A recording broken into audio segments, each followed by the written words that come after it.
Je vous présente un nouveau tutoriel sur EPP Pay 2016 sur la mise à jour des taux de cotisation, des plafonds, du SMIC ou également je dirais de vos variables ou de vos constantes que vous allez créer pour cette année et que tous les ans il faudra donc mettre à jour pour que effectivement s'il y a des modifications l'année prochaine dans vos bulletins de paye en fait tout soit bien pris en compte. Alors c'est vrai que ici, sur ce tutoriel, nous allons voir que effectivement comment on fait pour mettre à jour soit des taux, des constantes. Je vous invite vraiment ensuite à consulter le tutoriel sur le paramétrage des constantes et des variables qui là va vous expliquer pour donc créer vos propres, je dirais, constantes.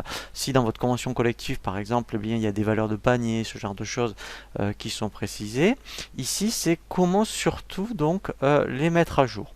Alors, il y a donc ici dans le menu de navigation paramètres de paye, vous allez donc surtout mettre à jour ce qu'on appelle des constantes. Pourquoi? Parce que en fait, si on regarde bien, vous voyez ici dans le volet de navigation, les constantes, c'est dans les constantes où vous allez avoir les taux. Donc les taux, ce sont les taux de cotisation, vous voyez, par exemple ici pour le chômage, pour les prévoyances, les retraites. Et ici, ensuite, vous allez avoir des constantes de type qu'on va voir ici, vous voyez, de type, vous voyez, avec un onglet valeur, où là, par contre, ça va être donc pour mettre à jour des constantes de style, admettons le SMIC ou le plafond sécurité sociale. Alors, déjà, pour tout ce qui est légal, comme tout ce qui est plafond de sécurité sociale ou SMIC, déjà, ce qui est intéressant, vous pouvez, voyez ici au niveau du thème, vous avez donc un petit, j'appelle ça moi un petit entonnoir, vous cliquez dessus, et ici, vous pouvez dire quels sont les types, je dirais, de constantes que vous voulez mettre à jour. Vous voyez, mettons, quand on veut dire mettre à jour que des constantes qui concernent la retraite, vous cliquez, voilà, alors c'est vrai, il n'y en a pas beaucoup, mais vous voyez, mettons celle-ci, c'est pour la GMP, donc là on l'avait vu sur un tutoriel pour la GMP, mais après si je clique sur taux par contre, par exemple, et tout ce qui est, admettons, retraite, voilà, vous voyez, donc déjà, donc ça, ici, ce n'est que du légal, hein, tout ce qui est donc pour les taux de AGFF ou les retraites TATB, sauf si votre convention collective, et c'est ce qu'on va voir justement précise, vous voyez, mettons par défaut, si je clique sur le taux retraite non cadre, voilà, par défaut, mettons ici c'est 3,1 et 4,65.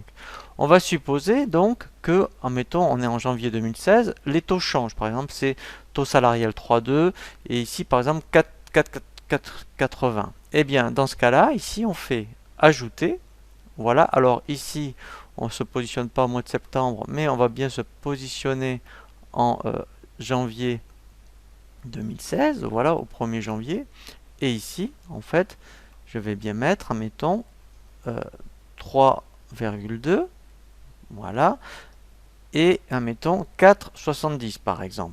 Voilà, alors ce qui est intéressant en plus, c'est que de bien mettre les dates, pourquoi? Parce qu'en fait, lui, qu'est-ce qu'il fait? Il historise ici, je dirais donc tous les taux, c'est-à-dire que enfin, si vous deviez refaire un bulletin de 2015, eh bien en fait, vous n'auriez même pas la question à vous poser, dire mais quel était le taux en 2015 puisque c'est lui qui va directement aller le chercher. Donc ça c'est vraiment très très intéressant donc de pouvoir voyez, historiser. Eh bien effectivement donc là on l'a vu pour les taux. Vous avez mettons vous voyez pareil pour des mutuelles. Donc là mettons une mutuelle. Donc là vous voyez c'est pas enfin si c'est également un taux. Vous voyez donc c'est un taux salarial et un taux patronal. Mais après pareil, hein, si ici, dans tout ce qui est type valeur, comme le plafond sécurité sociale, pour voir un petit peu les différents, ou le SMIC, admettons, vous voyez, ben, le plafond sécu, voilà. Là, directement, vous mettriez janvier 2016, et quand vous aurez l'information, ici, vous mettriez la valeur. Voilà, donc ça, c'est comment on fait pour mettre effectivement, donc là on a vu que du légal. Maintenant on va voir effectivement ce qui est intéressant. Alors on l'aborde hein, dans le paramétrage justement des constantes, mais on va le revoir ici. Quand c'est vos propres taux ou vos propres valeurs, eh bien en fait ce qui est intéressant c'est admettons d'avoir créé ce qu'on appelle un thème. Alors ici vous voyez je l'avais fait. Alors comment on fait pour créer un thème? C'est-à-dire que ici par exemple quand vous avez un thème, eh bien ici vous allez retrouver ici tout ce qui vous concerne, aussi bien dans les valeurs, voyons donc là peut-être que dans les valeurs il n'y en a pas, mais je vais faire exprès d'en faire une. Ah si, vous voyez, mettons valeur panier par exemple, voilà, eh bien si votre convention collective précise que, admettons, eh bien, il y a un panier, vous voyez, donc janvier 2015, admettons, là, il était à 3,50 €.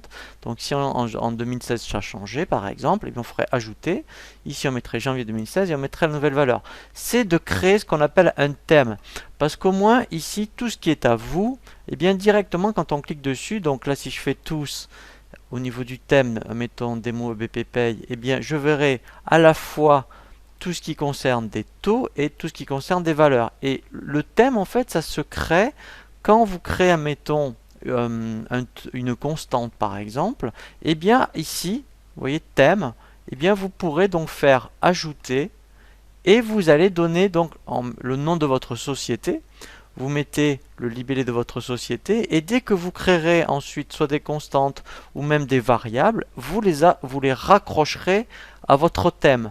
Comme ça, moi après, quand vous avez des mises à jour à faire tous les ans, eh bien, qui concernent vraiment, je dirais, des informations par rapport à votre société au niveau des taux ou des valeurs, eh bien, vous dites montre-moi mon thème à moi, et lui ensuite ici, eh bien, il va vous afficher, je dirais, tout ce qui vous concerne.